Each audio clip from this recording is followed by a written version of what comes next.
বর্তমান সমাজের বেকারত্ব এবং তার জন্য সৃষ্টি হওয়া ক্ষতিকে নিয়ে। ইনি অজয় শাস্ত্রী, যিনি আজ হাসপাতালে এক করুণ পরিণতির শিকার হয়ে উপস্থিত হয়েছেন। রামু, শাস্ত্রীবাবু কি বাইরে অপেক্ষা করছেন? আচ্ছা ঠিক আছে, ওকে বসতে বলো, আমি এটা কমপ্লিট করে ওনাকে ডাকছি। আচ্ছা।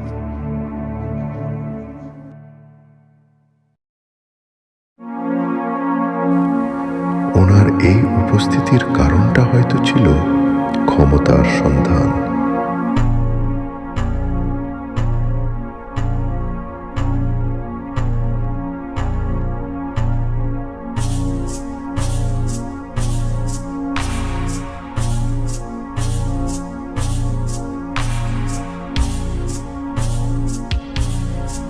এটি অজয় শাস্ত্রীর ছেলে বিজয়।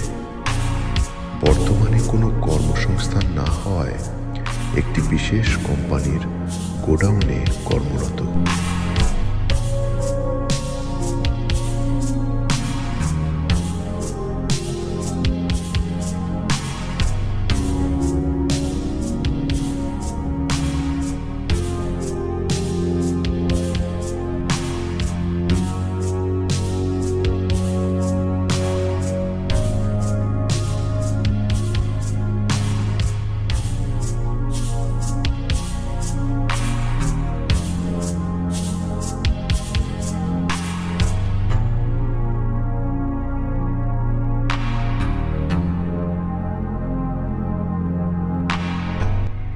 এই সময় অজয় শাস্ত্রী গল্পের বইয়ের এক নামকরা লেখক ছিলেন।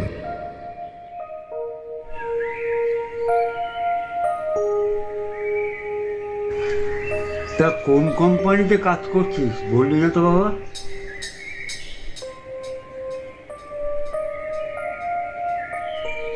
হ্যাঁ বলবো, আসলে সেদিন তো সময় ছিল না, তাই বলা হয়নি। হয়তো তুমি চিনবে না কোম্পানিটা, তাও নামটা শুনে নাও, Vicky import and export private limited.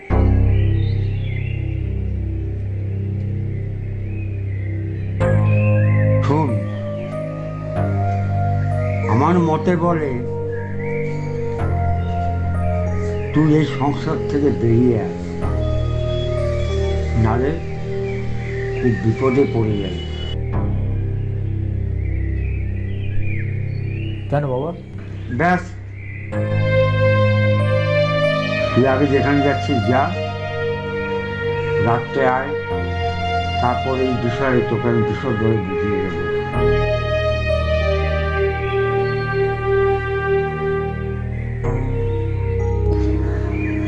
আসতে পারি এখন?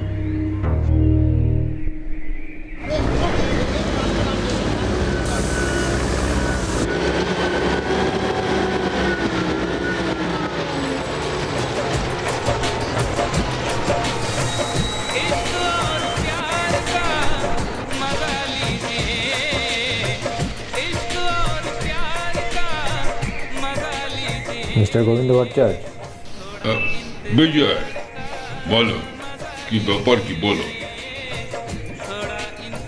বলছি যে আপনার ট্রাক এসে গেছে, মাল সব পৌঁছে দিয়েছে এখানে।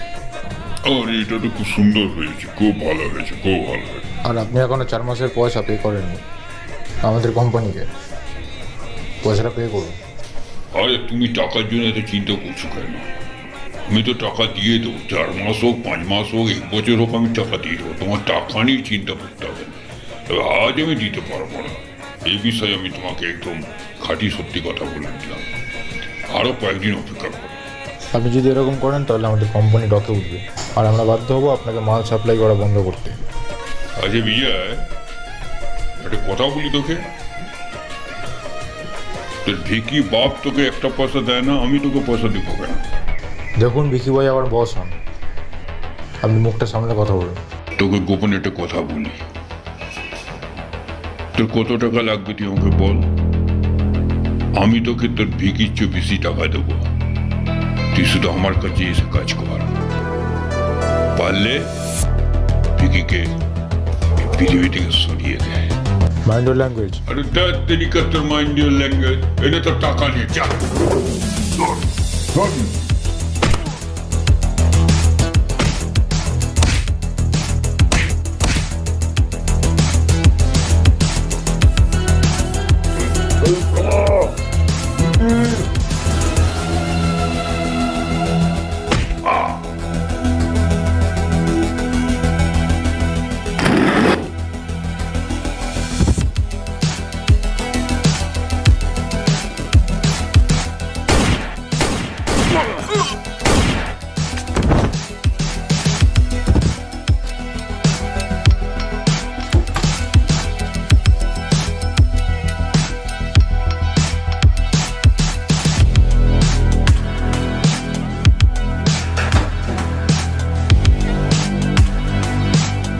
স্মৃতি ভাইয়ের নামে একটাও কথা বলবি না, আর বাবা তুলে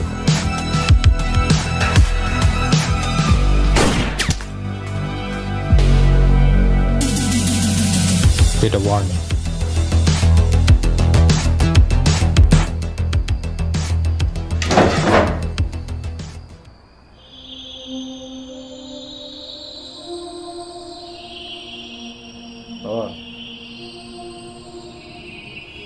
আমি এসে গেছি। তুমি সকালে কি বলবে বলেছিলে? টেবিলে রুটি আর ডাল রাখা আছে, হাত মুখ ধুয়ে খেয়ে নে। ওসব পরে হবে, তুমি আগে বলো। হ্যাঁ বলবো তো বটে, তুই এসছিস কাজ ফাজ করে আর একটু হাত মুখ দিয়ে ফ্রেশ হয়ে খেয়ে নে, তারপরেই তোকে বলবো। ওইসব পরে হবে, তুমি আগে বলো আমাকে কী বলবো বলেছিলে। শোন, তুই ভাবিস না যে আমি কিছু জানি না। তুই সকালে আমাকে যে কোম্পানির নাম বললি না, সেই কোম্পানিটা হচ্ছে ড্রাগস ডিলিং কোম্পানি। কোনো কাজ ছোট নয়, কাজ কাজ।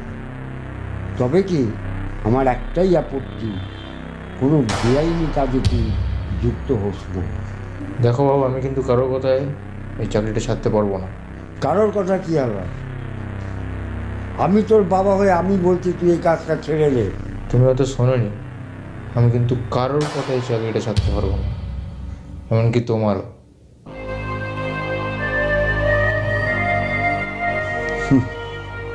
তুই কত বড় হয়ে গেছিস না।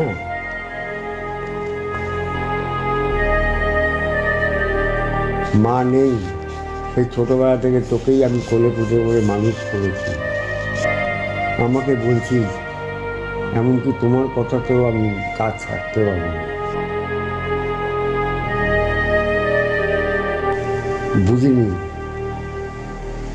কবে এত বড় হয়ে গেলি। ঠিক আছে, আমি তোর বসের সঙ্গে গিয়ে দেখা করব। না বাবা, তুমি ওখানে যাবে না। চুপ কর। তুই ছেলে হয়ে পিতার কথা অমান্য করতে পারিস, তাই আমিও পিতা হয়ে ছেলের কথা মান্য করতে বাধ্য নই। যা এবার গিয়ে খাবারটা খেয়ে নে।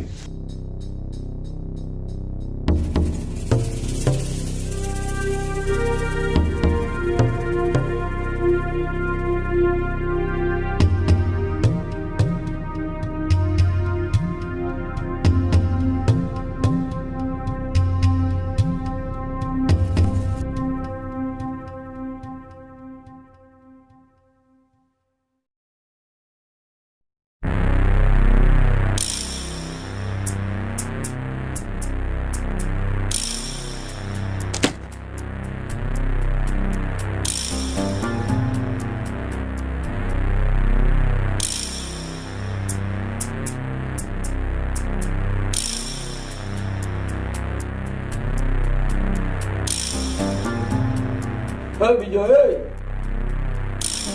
বস তোকে ডেকেছে, দেখা করে আয়।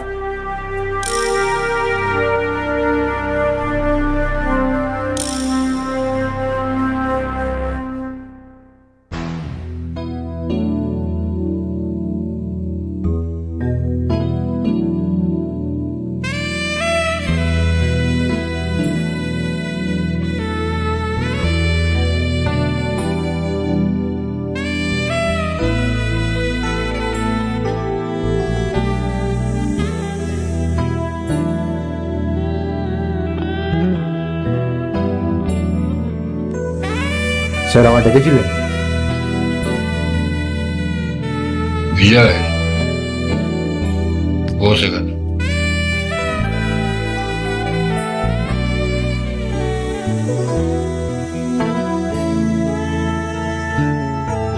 যে জন্য তোকে এখানে ডেকে পাঠিয়েছিলাম, কালকে তোর বাবা এসেছিলেন। তোর বিষয়ে কিছু কথাবার্তা আমার সঙ্গে বলে গেলেন।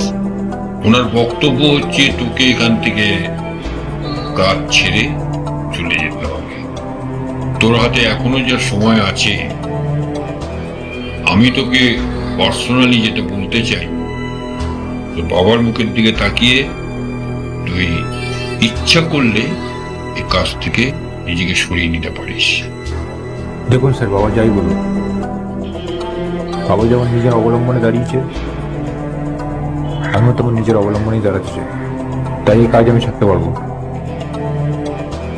এটাই তাহলে তোর ফাইনাল ডিসিশন? তো আমি কাজ করবো। আমিও চাইছিলাম যে তুই আমাদের এখানেই থেকে যা।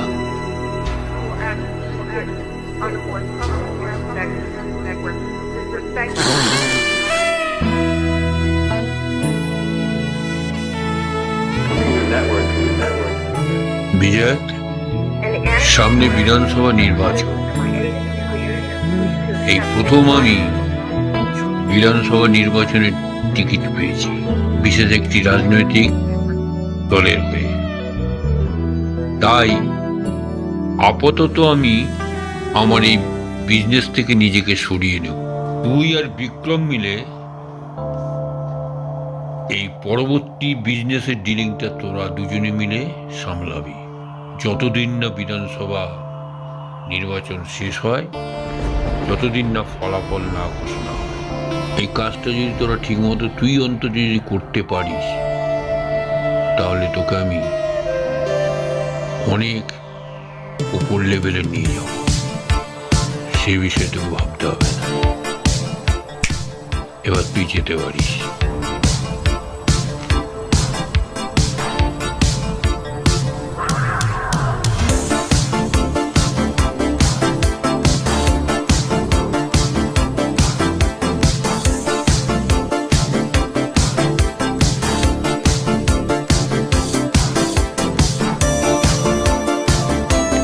এই সময় ড্রাগ ডিলিং কোম্পানির মাথা হয়ে উঠতে থাকে বিজয়। ট্রাকে করে মাল পাচার এবং টাকা ইনকাম ছিল তার মূল কাজ।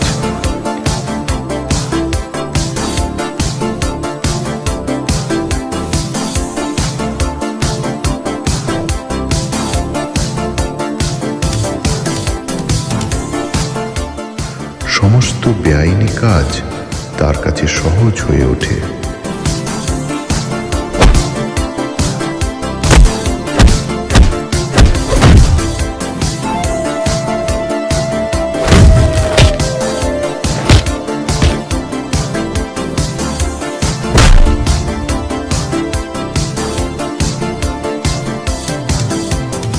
বিষ্ণু, ভোটের হালচাল কি আছে রে? পোলিং ভালো হচ্ছে? হ্যাঁ, এটা নজর রাখিস।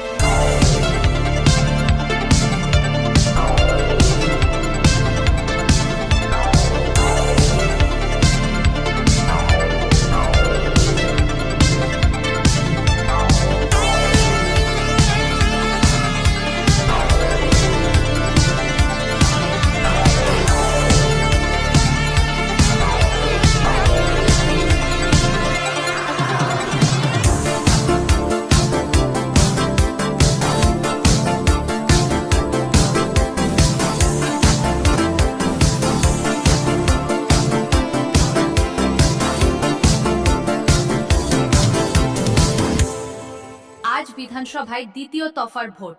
তবে এই মুহূর্তে পুলিশের তৎপরতার অভাব দেখা দিয়েছে উত্তরপাড়ার এক ভোট কেন্দ্রে। ছাপ্পা ভোটের অভিযোগ উঠছে। সাধারণ মানুষ ভোট কেন্দ্রে যেতে অক্ষম।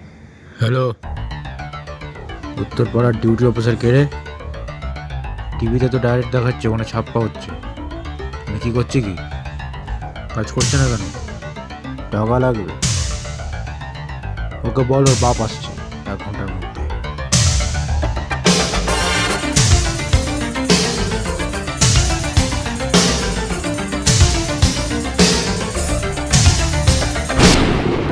আরে টাকাটা আনতে বললাম তো, টাকাটা ফেল, তারপর কাজ।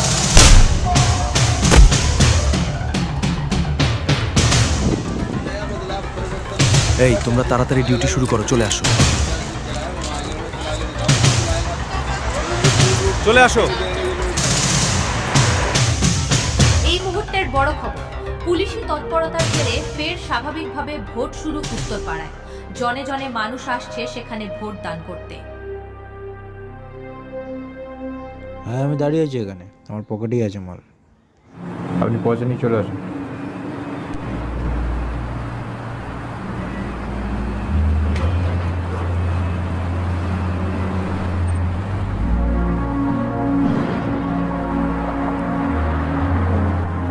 কি বাবা এখন? বাবা, বাবা, হ্যাঁ, তুমি এখানে? এখানে সবাই গেছিলাম, সভা থেকে ফিরছি। ও আচ্ছা। আচ্ছা, তুই বা এখানে কি করছিলেন? আমি আসলে এই আমার অফিসের কাছে এসেছি। হ্যাঁ জানি, তুই কী কাজের জন্য এসেছিস সেটা তো আমার জানা আছে। তবে একটা কথা বলে রাখি, তুই যে কাজটা করছিস ঠিক করছিস না। তুই তো ভাবছিস সাকসেসফুল হবি, তুই কিন্তু কোনোদিনও সাকসেসফুল হতে পারবি না। কখনো কারো কাছে তুই নিজেকে ব্যক্ত করতে পারবি না। এইটুকুই বলে দিয়ে গেলাম।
আজ আমি সাকসেসফুল,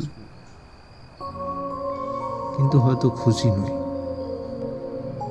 আমি হয়তো কখনোই খুশি হতে পারবো না, কারণ যে সফলতা আমি আজ পেয়েছি সেটা আমি কাকেই বা কী বলবো। হয়তো সারা জীবন এটা লুকিয়েই বেড়াতে হবে। কিন্তু আর কতদিন? এই জালে আমি নিজেকেই নিজে ফাঁসিয়ে ফেলেছি। এর থেকে বেরোনোর একটা রাস্তা আমাকে বার করতেই হবে।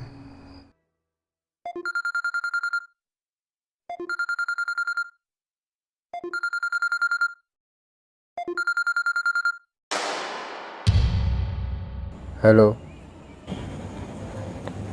আমি বিজয় শাস্ত্রী কথা বলছি।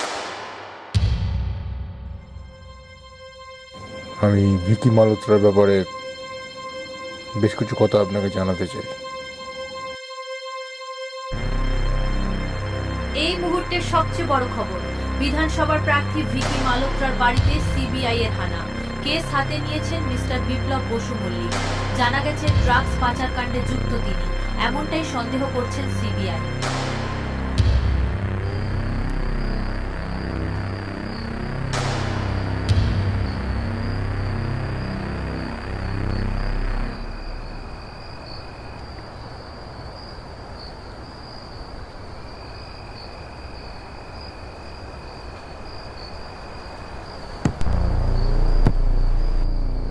বিজয়, কাজটা খুব খারাপ হচ্ছে, কিন্তু কাজটা ভালো হচ্ছে না।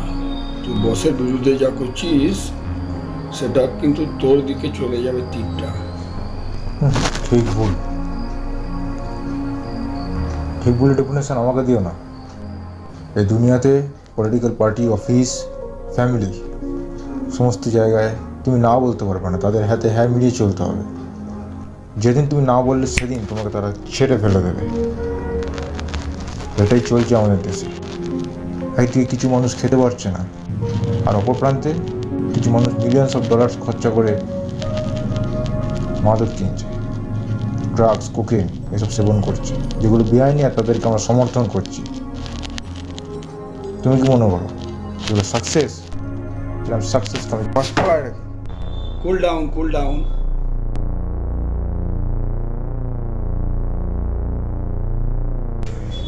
অত উত্তেজিত হওয়ার কিছু নেই। পরশুদিন যে কাজটা আছে শামপুরে, ওটাকে মাথা ঠান্ডা করে অপারেশনটা করে দিয়ে চলে আসবি। সাদ্দামকে সঙ্গে নিয়ে নিবি, কাজটা আরো ভালো হবে। বেশি খেলতে যাস না, অল্প করে খেল, ঠিক আছে? যা যা যা, আগে বাড়, আগে বাড়, কাজটা ভালো করে কর, বহুত খুশি হবে বস।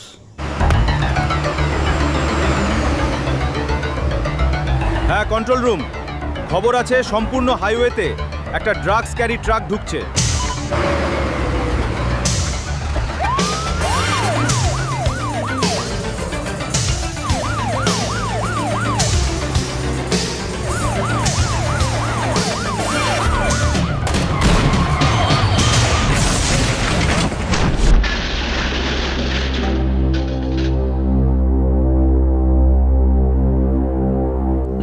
বিক্রম, একটা খারাপ খবর আছে রে। খবরটা হচ্ছে যে শ্যামপুরে যে ড্রিলটা হওয়ার কথা ছিল, ওটা পুলিশ এসে যাওয়াতে ডিলটা সম্পূর্ণ ভেস্তে গেছে। কারণটা তো তুই জানিস, পুলিশ খবরটা পায় কি করে। সাদ্দাম করে অ্যারেস্ট করে নিয়ে গেছে, কিন্তু বিজয় এখান থেকে পালিয়েছে। হ্যাঁ, তুই এক কাজ কর, তুই ইমিডিয়েট অজয়বাবুর বাড়ি যা।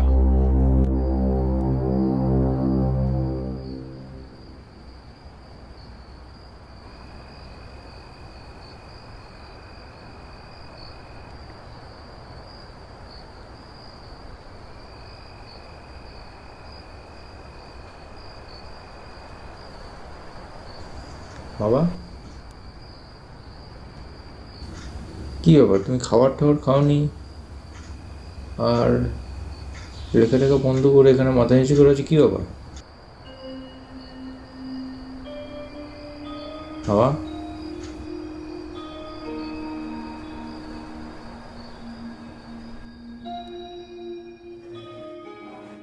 আজ সকালে তোর বসের লোক এসেছিল আমার কাছে।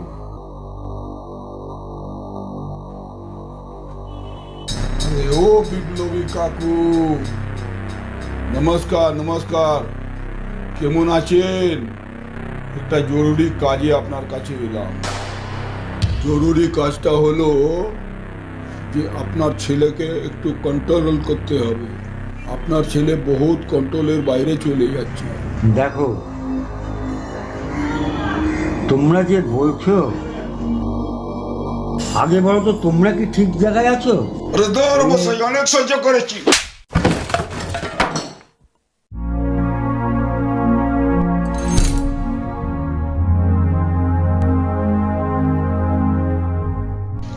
ছেলেকে বসের কাছে পাঠিয়ে দিবেন, নইলে আপনাকে শুধু খালাস করে দিব। কথাটা যেন মনে থাকে।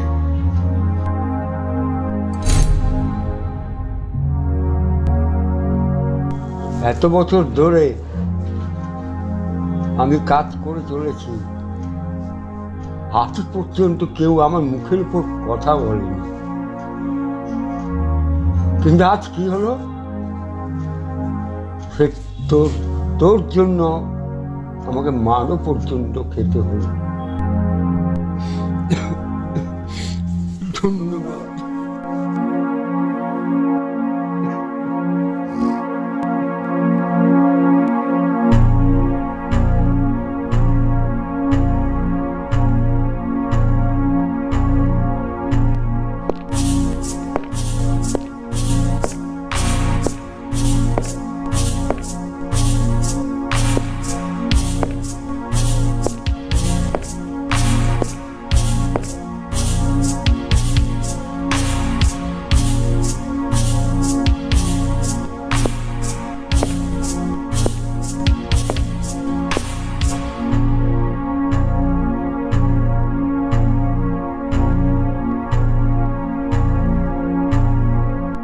আরে বিজয়, তুই ও সময় গোডাউনে কি করতে এসছিস? আরে তুই সব খিলোনা নিয়ে কি করছিস?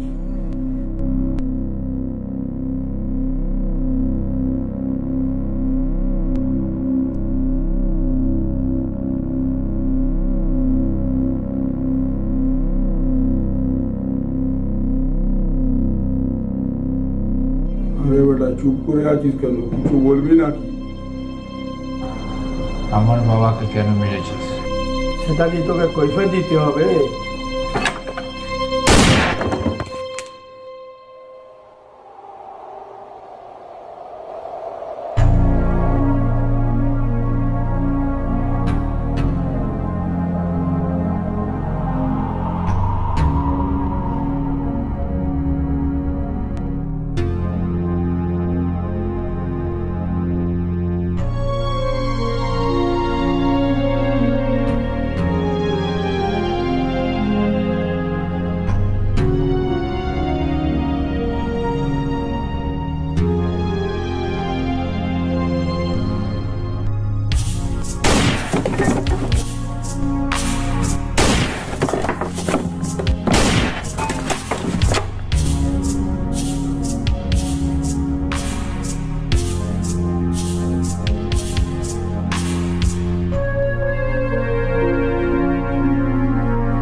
The number you are trying to call is currently not reachable.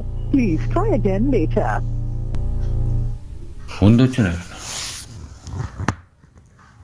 তবে কোনো গন্ডগোল হলো? পান্ডে, পান্ডে, গাড়িটা বার করতো।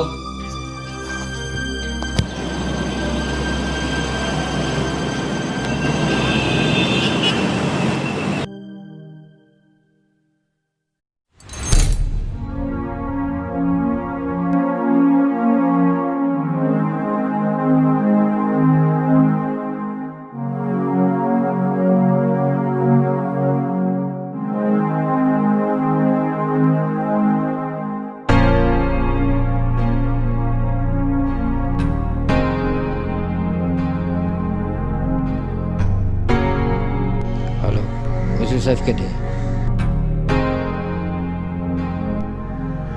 হ্যাঁ নমস্কার চৌধুরীবাবু, আমি ভিকি বলছি। আমার যে পার্সোনাল অ্যাসিস্ট্যান্ট ছিল ওকে মার্ডার করা হয়েছে। হ্যালো স্যার, একটা মার্ডার হয়ে গেছে স্যার। এখন আমি কি করবো? দেখ বিজয়, তোর মার্ডারের ব্যাপারটা সব জানাজানি হয়ে গেছে।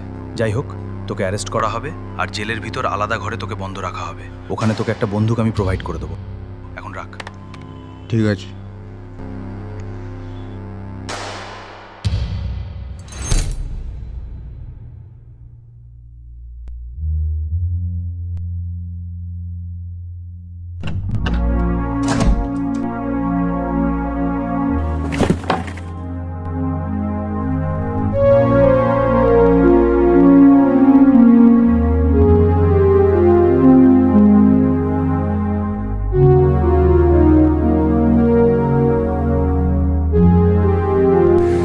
বুঝিনি কবে এত বড় হয়ে গেলি।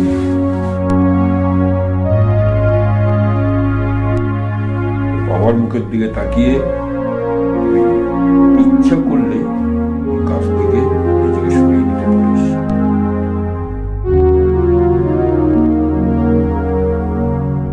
বেশি খেলতে যাস না, অল্প করে খেল, ঠিক আছে?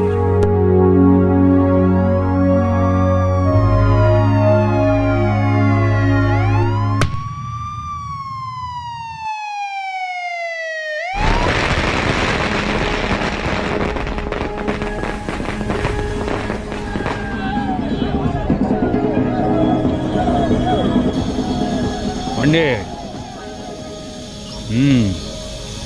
গুড নিউজ আছে রে। এখনো তো গণনা চলছে। বিষ্ণু যা বললো তাতে করে আমি 91,000 ভোটে লিড করছি, আর 2 রাউন্ড গণনা বাকি আছে। বাইদাবাই পান্ডে, ওই বিজয়কে সেন্ট্রাল জেলের কোন পার্সোনাল সেলে রাখা আছে রে? একটু ওয়েট কর, রেজাল্টটা বেরিয়ে যাক, তারপর আমি নিজেই যাব, তুই সঙ্গে যাবি, ঠিক আছে? হ্যাঁ, রাখলাম।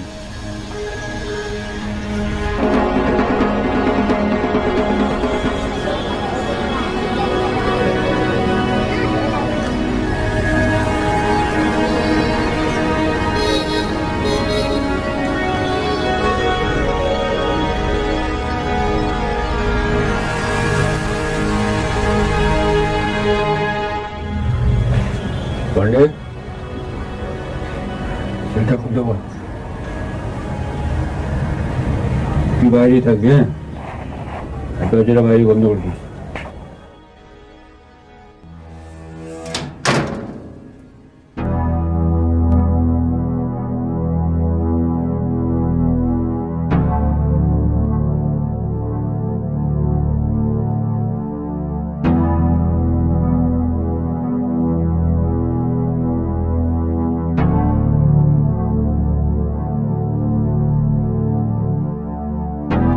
বিজয় শাস্ত্রী, খুব সুন্দর তোর নাম। তোকে আজকে এই অবস্থায় দেখে আমার খুব খারাপ লাগছে। যখন তুই প্রথম আমার কাছে এসেছিলিস, কত সরল, কত সাদাসিধে ভাবে আমার কাছে এসেছিলিস, সেদিনটা আমার আজও মনে আছে। সেই বিজয়ের আজকের বিজয়ে আকাশ পাতালের তফাৎ। আচ্ছা বিজয়, তুই যে বিক্রমকে মার্ডার করলি, বিক্রম কিন্তু আমার খুব কাছের লোক ছিল, একেবারে নিজের ছেলের মতো। কিন্তু তার চেয়েও তোকে আমি অনেক উপরে স্থান দিয়েছিলাম, ভবিষ্যতে আমার জায়গাটায় তোকে বসাবো বলে। কিন্তু না, সেটা তুই করতে পারলি না। বিশ্বাসঘাতকতাটা তুই শুধু আমার আর তোর বাবার সাথেই করিসনি, নিজের সাথেও করেছিস। আমি বিধানসভায় এমএলএ নির্বাচিত হয়ে গেছি, আজ অথবা কাল মন্ত্রীর দপ্তর পাবো। সেই জন্যে তোকে আমি আজকের দিনটা ছেড়ে দিলাম, কাল কিন্তু তোকে আমি মেরে দেবো।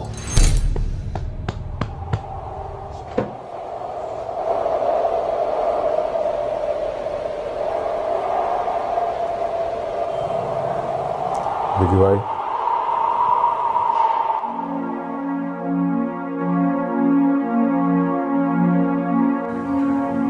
কাল পর্যন্ত সময় নেই।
শাস্ত্রী বাবা অজয় শাস্ত্রী, হ্যাঁ, একটা দুঃসংবাদ আছে, আপনার ছেলে মারা গেছে।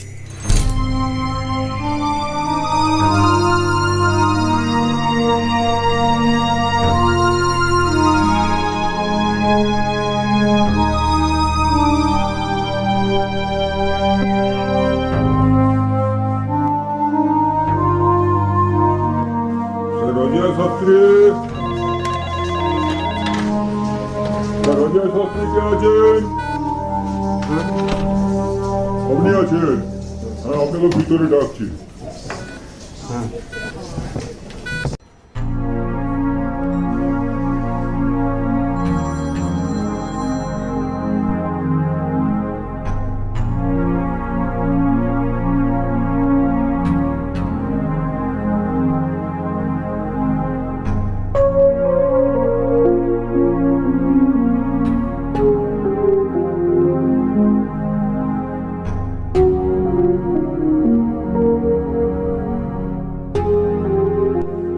শাস্ত্রীবাবু, বসুন।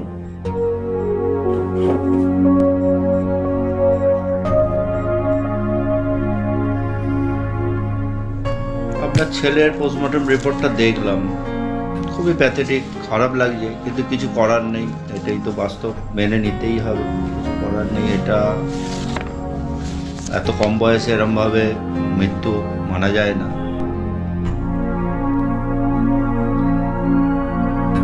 এটা একটু সাইন করে নিন।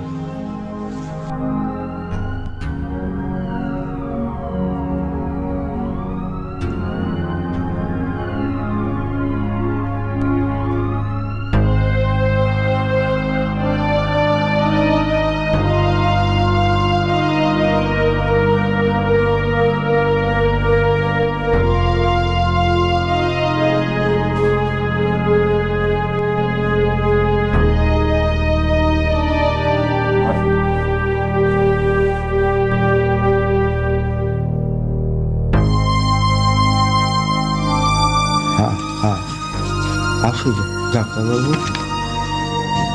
আসুন।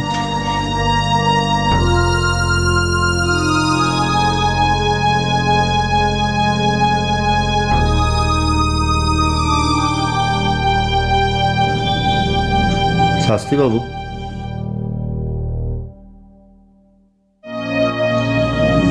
মনটাকে একটু শক্ত করবেন। এই বয়সে সন্তান বিয়োগ, এটা তো প্রত্যাশার নয়, কিন্তু এটা আপনার মেনে নিতে হচ্ছে, কিছু করার নেই। নিজের মনটাকে একটু শক্ত করুন, নিজের স্বাস্থ্যের দিকে খেয়াল রাখবেন।